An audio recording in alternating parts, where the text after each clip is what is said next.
Bonsoir, alors aujourd'hui on va traiter l'exercice de Kalman, donc on va commencer par le numéro 28, donc estimation instantanée d'état. Donc on a cette équation d'état, donc c'est l'équation d'un ce qu'on appelle un tricycle ici. Donc, en fait ça correspond à une voiture à 3 roues, donc je vais la dessiner ici pour qu'on puisse voir un peu à quoi elle ressemble. Donc en fait la voiture aura une roue ici, reliée à une autre roue comme ça, et une roue à l'avant qui peut avoir une direction autre, comme ceci. Voilà. Et là, ce sera la voiture, enfin son caractère, quoi. Ces deux roues-là seront toujours dans l'axe, dans le même axe que la voiture, comme ceci. Et cette roue avant-là pourra pivoter, c'est ça qui va faire que la voiture pourra tourner. Donc les équations d'état sont d'ici. Et on va mesurer x, y très très bien. Et on va considérer que les dérivées des positions et leurs dérivées secondes, donc les vitesses et les accélérations en gros, elles soient connues. Maintenant on va devoir exprimer nos variables d'état, donc θ, v et delta en fonction de x, y et de leurs dérivées. Donc tout d'abord, avec juste des considérations géométriques, en fait, on a tangente θ qui vaut y point sur x point, parce que là ce sont les vitesses en fait, les vitesses linéaires selon x et selon y. Donc on obtient ça juste en dessinant la voiture. Donc θ en fait ça fait que on a juste à prendre l'arc tangente, donc ça nous fait notre première relation, θ égale arc tangente de y point sur x point. Hop, je verrai ici. Ensuite on aura besoin de la dérivée de θ, donc on dérive juste cette expression ici, donc arc tangente, la dérivée d'arc tangente c'est 1 sur 1 plus x2, donc arc tangente de u ça fait u' sur 1 plus u carré, ouais c'est ça. Donc ici le u' il est ici, là c'est du 1 sur u, donc c'est u'b moins b' u sur v carré, et là c'est le 1 sur 1 plus u carré qui est ici. Donc on multiplie tout ça, ça nous fait notre θ point. Donc ensuite on reprend les équations, donc ces deux lignes là, ça nous donne v cos delta égale x point sur cos θ et v sin delta égale θ point. Donc ici on somme les deux lignes, on les met au carré, donc ça fait v carré facteur de cos carré plus sin carré, donc ça fait 1, donc juste v carré, qui vaut x point carré sur cos carré de θ pardon, plus θ point carré. Donc on a juste à prendre la racine pour avoir v.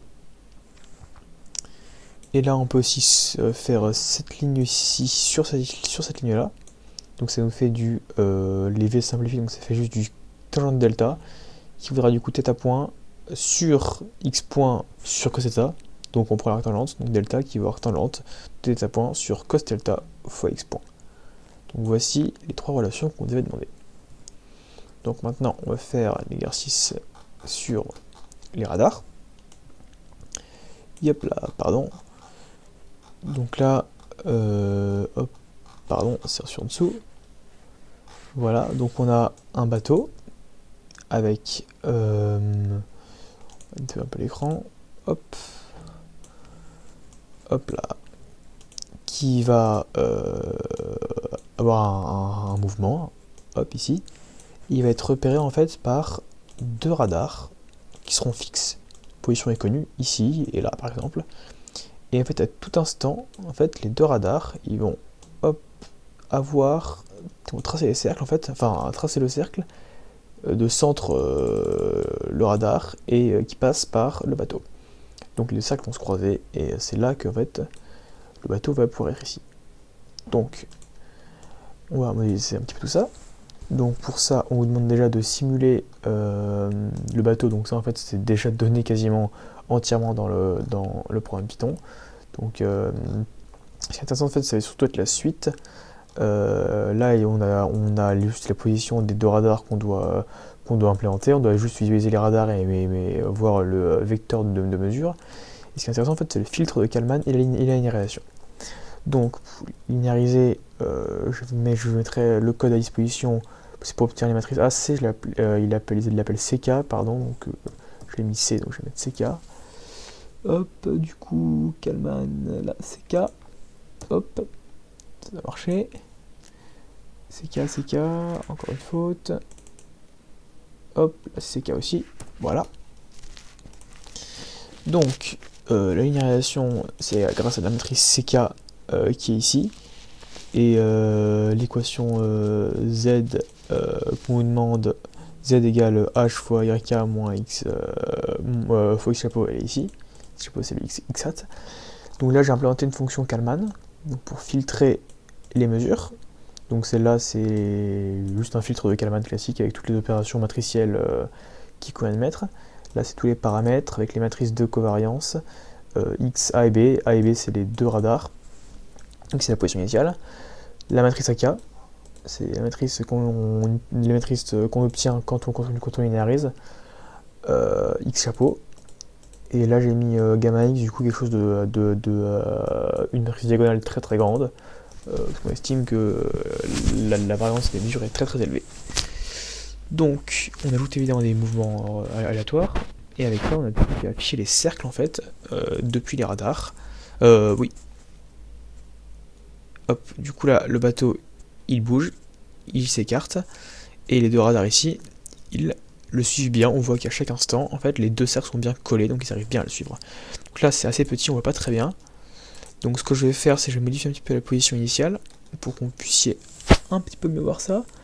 Il est où X X est là, on va se mettre ça 10. Et là, c'est pour la vitesse, c'est là 4. C'est un peu mieux, je pense. Non, même pas. Hop, on va mettre ici. Ok, là on voit mieux. Donc là, j'ai mis à 10 pour qu'il s'éloigne un petit peu vers la droite. Comme ça, on voit bien qu'il bouge. Et on voit bien que les deux cercles restent bien collés sur le bateau. Donc les deux radars ne le perdent pas. Donc le filtre de Kalman arrive bien à sur les mesures. Hop, un exercice.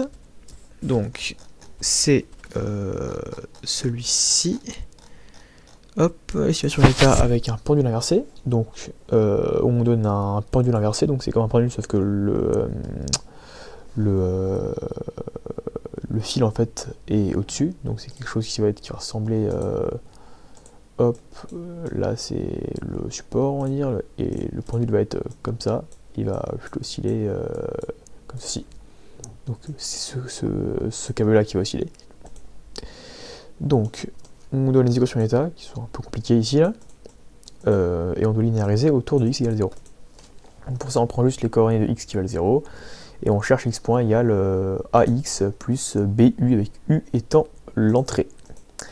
Donc après juste les calculs matriciels, on obtient ceci. Donc là, la matrice, celle-ci, hop là, je l'appelle A, et celle-ci, je l'appelle B. Donc on a ça, et on voit déjà ce que ça donne. Donc j'ai mis comme commande, hop, une commande u égale 0. Donc on va juste faire tourner ça pour voir ce qui se passe. Donc là, pardon, tout ce qui est graphique, c'était déjà fourni en squelette de code. Donc là, en fait, on voit qu'on dirait que le truc gagne de l'énergie, mais c'est, je pense, à cause de la méthode de l'heure. J'ai testé avec RK2, la préestimation était super lente, donc c'était pas fou. Mais il y avait beaucoup moins d'à-coups, on va dire. Mais avec Euler, ça marche, donc autant garder Euler. Et ensuite, j'ai eu un petit problème. J'ai du coup implémenté un contrôleur. Donc là c'est la matrice A qu'on obtient quand on linéarise. Hop, donc ça, c'est le contrôleur qui est ici. Ça sert pas à grand chose. Hop, pardon. Là, j'ai mis les matrices E, les matrices K, donc c'est un place pôle. J'ai mis là des pôles différents parce que sinon ça ne fonctionne pas. Donc j'ai mis juste des pôles négatifs à partir strictement négatif, donc même réel négatif, et je les ai fait varier un tout petit peu chacun pour que on puisse la juste place pôle puisse marcher. Gain matrix parce qu'on veut bien que ça retourne une matrice, pardon. Donc H on l'obtient ici, et le problème c'est que dès que j'utilise ça, le place pôle est correct, la fonction marche bien.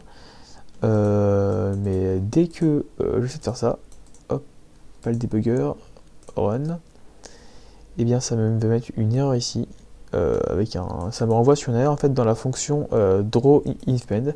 j'ai passé peut-être 1 heure à essayer de comprendre ce qui marchait pas. C'est on disait que la valeur d'un vecteur, voilà, quand on met qu'un arrêt égale true, c'est ambigu parce que ça peut soit vouloir dire qu'un élément soit non nul ou que tous les éléments soient non nuls.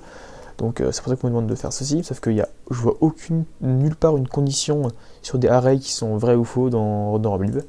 Donc je ne comprends juste pas ce qui se passe. Donc si vous avez une solution, enfin si vous avez la réponse, si vous avez déjà eu ce problème, je suis preneur. Parce que du coup j'étais un peu bloqué pour la simulation. Donc c'est un peu dommage. Parce qu'après il y a juste à faire un filtre de Kalman comme l'exercice que j'ai fait avant. Sauf que je pouvais pas voir ce que je faisais, donc j'avais du mal à savoir si j'allais faire un truc correct. Donc merci d'avance si vous arrivez à trouver une solution. Ou si vous avez d'ailleurs un code Python qui marche, j'aimerais bien y jeter un œil pour voir juste ce qui me plante dans ce que j'ai fait. Et merci beaucoup et très bonne soirée à vous.